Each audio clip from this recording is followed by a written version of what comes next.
Biaya haji tahun 2026 turun 2 juta dari tahun 2025.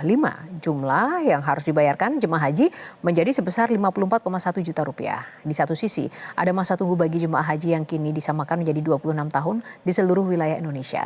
Kita akan membahasnya bersama juru bicara Kementerian Haji dan Umroh, Bapak Ihsan Marsha. Selamat sore Bapak Ihsan.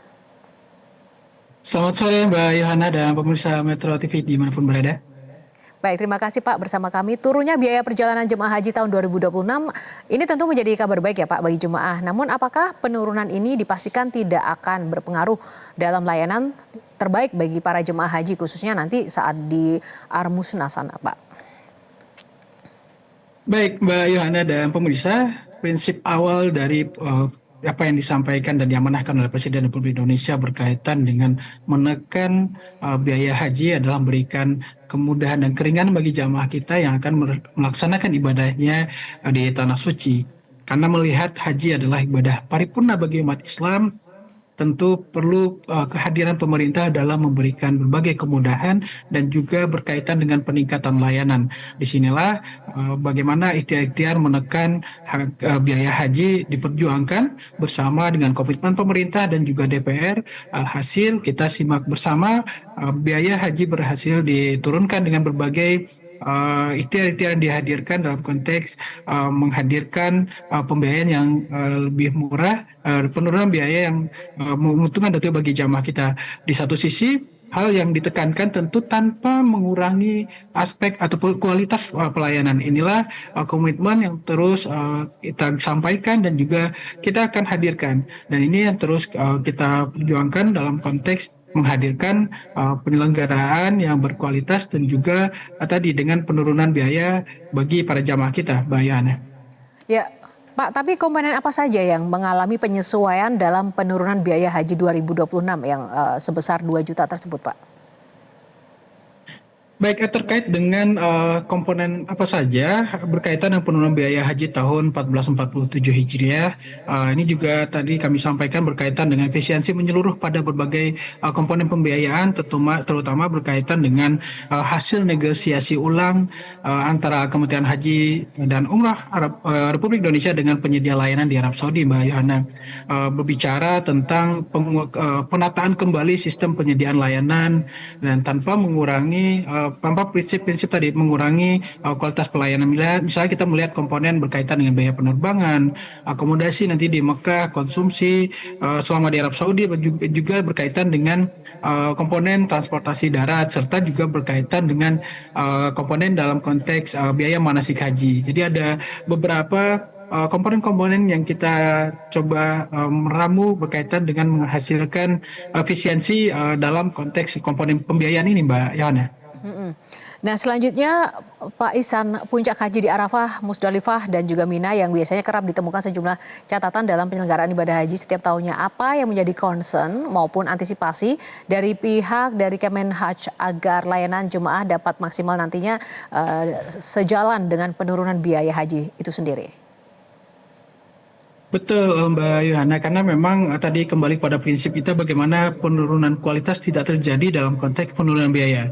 Kementerian justru ingin terus memperkuat aspek-aspek pengawasan dan juga standar teknis dalam berbagai hal dan juga dengan berbagai langkah-langkah berkaitan dengan khususnya kalau kita bicara tentang penyelenggaraan haji secara umum, ya tentu dengan kita lebih selektif dalam penyediaan akomodasi, konsumsi dan transportasi serta juga berkaitan dengan bagaimana nanti di Armusna di daerah masyair kita juga berangkat dari berbagai catatan penyelenggaraan haji, banyak tantangan dan juga banyak hal yang perlu kita perkuat. Tentu berkaitan dengan menjaga kualitas penyelenggaraan, kita tentu menyampaikan kepada penyedia layanan untuk mempunyai komitmen yang penuh. Bahkan kita hadirkan berbagai detail-detail kontrak yang menjadi jaminan untuk memberikan layanan bagi jamaah haji yang berkualitas. Begitu Mbak Yoda.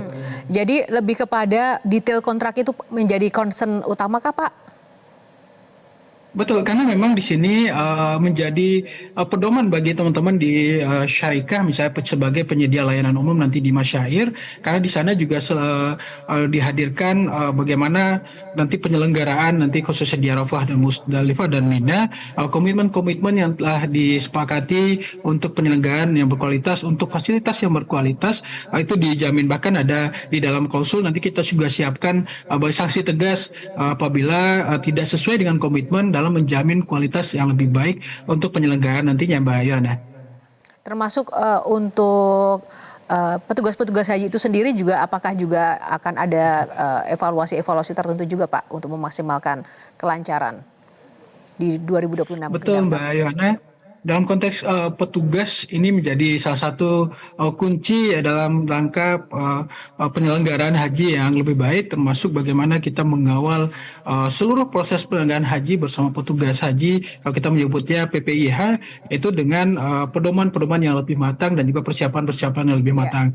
Bahkan di beberapa kesempatan pimpinan kami, Menteri dan Wakil Menteri juga sudah menyampaikan ke publik bahwa ada berbagai mekanisme dalam rangka untuk penguatan petugas yang akan memberikan pelayanan bimbingan dan pendampingan bagi jamaah kita di Arab Saudi.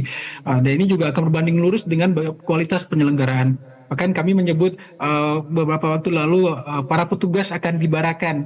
Ini berkaitan dengan proses pelatihan petugas akan berlangsung dengan kita proyeksikan selama 30 hari yang akan fokus kepada kebijakan teknis nanti di lapangan, termasuk dengan pembekalan bahasa Arab standar dan juga bahasa Inggris serta berkaitan dengan fisik. Karena kita berbicara tentang ibadah haji adalah ibadah fisik, Mbak Yohana, dan ini Ya. juga perlu kita perkuat bersama teman-teman yang nanti akan bertugas melayani jamaah kita. Ya, selain itu Pak, biaya ibadah haji turun, namun di sisi lain masa tunggu haji akan disamaratakan ini 26 tahun setiap provinsi. Bagaimana sebenarnya perhitungan yang ditetapkan bagi setiap provinsi agar jemaah yang sudah dalam antrean juga tidak dirugikan atas kebijakan ini? Betul, Mbak. Dan lagi-lagi kalau bicara tentang masa tunggu ataupun pemerataan masa tunggu yang beberapa waktu lalu kembali disampaikan di dalam rapat bersama Komisi 8 DPR RI, prinsip yang ingin kita hadirkan adalah menghadirkan keadilan bagi seluruh jamaah haji. Jadi bagi seluruh pendaftar haji Indonesia, Mbak. Dan di sini ikhtiar-ikhtiar itu dihadirkan dan ini merujuk sepenuhnya kepada undang-undang. Kenapa demikian? Karena di dalam undang-undang diatur bagaimana penataan alokasi kuota yang dihadirkan untuk Indonesia agar diatur melalui dua mekanisme yang lebih berkeadilan berkaitan dengan pemerataan sesuai dengan masa tunggu jamaah kita.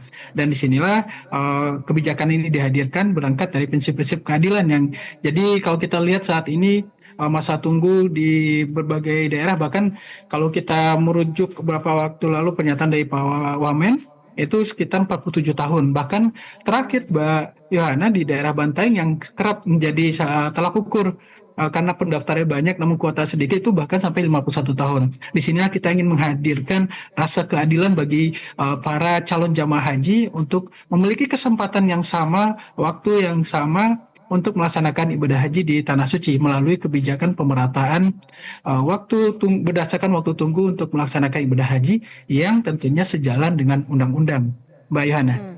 Baik, terakhir Pak Ihsan mohon mungkin singkat saja apa upaya Kementerian Haji dan Umroh agar tidak ada permainan dalam penentuan kuota haji tahun 2026 mendatang?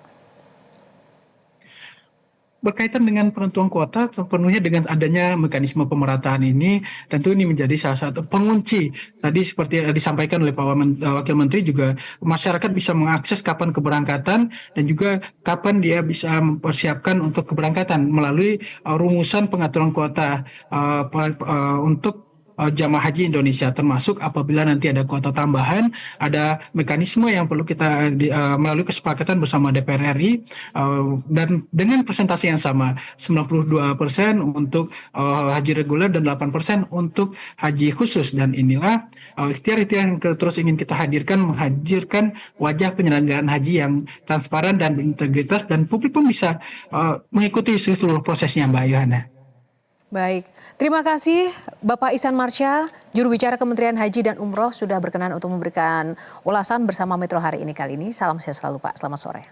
Jelajahi cara baru mendapatkan informasi. Download Metro TV Extend sekarang.